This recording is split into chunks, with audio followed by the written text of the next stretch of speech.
Attention! Michael's Monday movie rants are not reviews and do contain spoilers. You have been warned. What do you get when an older woman pretends to be a little girl to seduce you? You get a seat with Chris Henson and about 5 to 10 years in most states. But more importantly, you get this week's movie prequel to Orphan, entitled Orphan First Kill. I'm Michael. This is Monday, so let the movie rant begin. Nothing scarier than a little girl in horror movies. I'd like to state off the bat that I think Orphan should be a series of movies or a TV show like Child's Play. It's tailor-made for this sort of serial horror film franchise. It could be equal parts suspenseful, coupled with a dark comedy. I just love how Child's Play, Chucky, has funny moments, and it also clashes with the blood and gore in those films and also the show. Esther, the main character of Orphan, could be the same way. She could roam from family to family and just have a long killing spree of fun with slasher type films or a TV show where every season it's a new family. But I digress. We're here to talk about the 2022 horror movie Orphan First Kill. As the title suggests, it's a prequel of the first movie Orphan, which had Isabel Fuhrman, spoiler alert, playing an older woman with hypopotassiarism who is posing as a 10-year-old child to wreak havoc on an unsuspecting couple and their family. I just love the premise, and I'm so glad they decided to go back and create another movie. The camera tricks and off-screen props they use in this movie to display Isabel Fuhrman as a young girl is rather impressive. I mean, I'm not expecting $100 million Peter Jackson movie with hobbits here. As such, the times when the stunt double little girl, her back to the camera of course, was used didn't put me off as much as I thought it might. The fact that Isabel Fuhrman has a youthful face and naturally young figure doesn't help hurt the suspense or disbelief either. A special props go out to Kennedy Irwin, who I believe is the real 12-year-old actress that stood in for Isabel Fuhrman. Sadie Lee was another stand-in, but I'm not sure of her age. The story starts out as Lena Claimer, the titular orphan, is a resident of the mental hospital in Estonia. I liked how they introduced Lena through the eyes of Anna, the new art therapist at the hospital. Nothing like a first day on the job to be introduced to a deadly woman disguised as an innocent little girl. This type of introduction is great because it turns the reveal the first movie had on its head. Of course, as we know in the first movie, we see a sweet, innocent girl and then find out at the end how horrible and terrible and even dangerous she is. In this movie, we hear of all the bad things this woman has done or is capable of doing, and then we get to see her. And I can't say how much I enjoyed seeing Isabel Fuhrman reprise the role. It's just wonderful. I mean, it's been 13 years since the last one, and she pulled off the young girl trick nicely. This is why I think the series of movies or a TV show could be possible. Come on, Paramount. Let's not wait around another 13 years to make another one of these. These movies should be pumped out as quickly as the scripts can be written for them. We need more higher quality B movies. Wait, that kind of seems like a bit of an oxymoron. Well, anyways, I'd watch all of them. And then I'd marathon them on Halloween like some people do Freddy Krueger or Michael Myers. But I digress.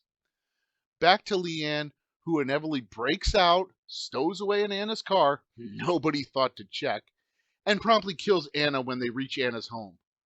Poor Anna. Our main character, our heroine, sets out finding a mark for her next exploits. She reviews missing children, and wouldn't you know it, there's an American girl who looks just like her. So she sets about being purposely found by the local cops and claiming she's to be said girl. We are then introduced to the Albright family, who lost this girl, Alan, Trisha, and Gunnar. I immediately thought something was off with the mother. She seemed too far ready to just leave the lost child in the past and move on. Most movies showcase a mother's undying love and devotion to their children. I mean, often they're the only ones in the movie who even care or go the extra mile to try to find their lost loved one. Remember Three Billboards Outside Ebbing, Missouri? My Daughter is Missing? Or even Aliens, where Ripley, as the surrogate mother, goes back for Newt? Anyways, back to Orphan, where Leanne, now pretending to be the lost daughter, Esther Albright, gets introduced to the family. She makes some mistakes along the way, which are meant to heighten the tension for the audience, but it didn't really grab me. She also has to see a family psychiatrist for some odd reason, and she messes up there too. Honestly, I think if they skipped that whole part and focused more on the fumbles and foibles in front of the family, the tension would have been much greater. Having some outside force isn't as immediate as having, say, the mother or father notice mistakes. Well, let's move on. The detective who brought Esther home is not convinced she's the real deal, and Esther has to go off him. Or rather, the mother, Trisha, does. Dun dun dun! Turns out the mom hid the dead body of the real Esther, so her loser son wouldn't go to jail for accidentally killing her. I mean, I think we're meant to believe it was more sinister than that, but they never come out and say that it was something sadistic going on. They just say he was too rough with her. It would have been cooler if they made it implicitly clear that the son was sort of evil or, was playing rough, as in, pushing her somewhere, off the balcony or torturing her. But no, it's just a silly accident. And of course, we're not meant to, forgive accidents. So she dumps the body. Now, here's where the movie falls apart for me. Esther does some incredibly dumb things after finding out what loonies her new mom and brother are.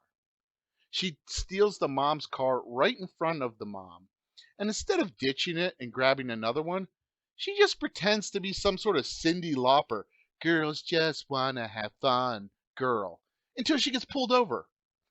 Dumb. A woman raised in the streets and living off scamming people forever wouldn't have been so careless. And we're expected to believe this same streetwise woman, playing a little girl, would later in the movie go right to her room when she knows the mother and son are going to kill her. I mean, just the scene before she tried to kill them. Hey, let's just walk into their trap. Duh. In these scenes, she acts more like the little girl she's pretending to be, rather than the street smart villain that we know she can be. Why are we making her innocent in these situations? Does it heighten the villain's evil? Why can't we just have the battle of wits? Two sides can still be villains and one can come out on top. We don't have to make Esther into the good person. Yeah, so skip to the end where the son is killed by Esther, the mother and Esther start fighting, somehow a fire breaks out, and they end up on the roof. None of this is likely to happen in real life, but the mother somehow falls, her brains get splattered in a very satisfying scene, which I rewatched twice before moving on to watch the rest of the movie. And then, wouldn't you know, the father hears Esther's confession of love, just like the first movie, but finds out she's just a sick older woman, and this freaks him out. To which Esther pushes him to his death. His splatter wasn't as eventful. Question: if no one is alive to know that Esther isn't the real daughter, wouldn't she inherit the family's fortune? Wasn't the house insured for fire? I mean, Alan Albright was supposed to be this famous painter. He even teaches Esther the cool backlight thing we see in the first movie. Was the family you know, that broke? If so, why didn't they point it out in the plot? And why didn't they hammer it home loud enough? Because I missed that. Oh well, it can't be a perfect movie. Anyways, it sets up the first one, and there you go. I really do hope that they make a ton more of these movies. They don't all have to even make sense, they don't all have to follow some sort of continuity, and they could even end up with Esther dying at the end of each of them, or some of them. Make them all alternate timelines. I mean, everyone else has this multiverse BS going on. Why not have Esther do it? I don't care. Just make more of these movies about little girls killing her family. Because as I said in the beginning, nothing's scarier than a little girl in horror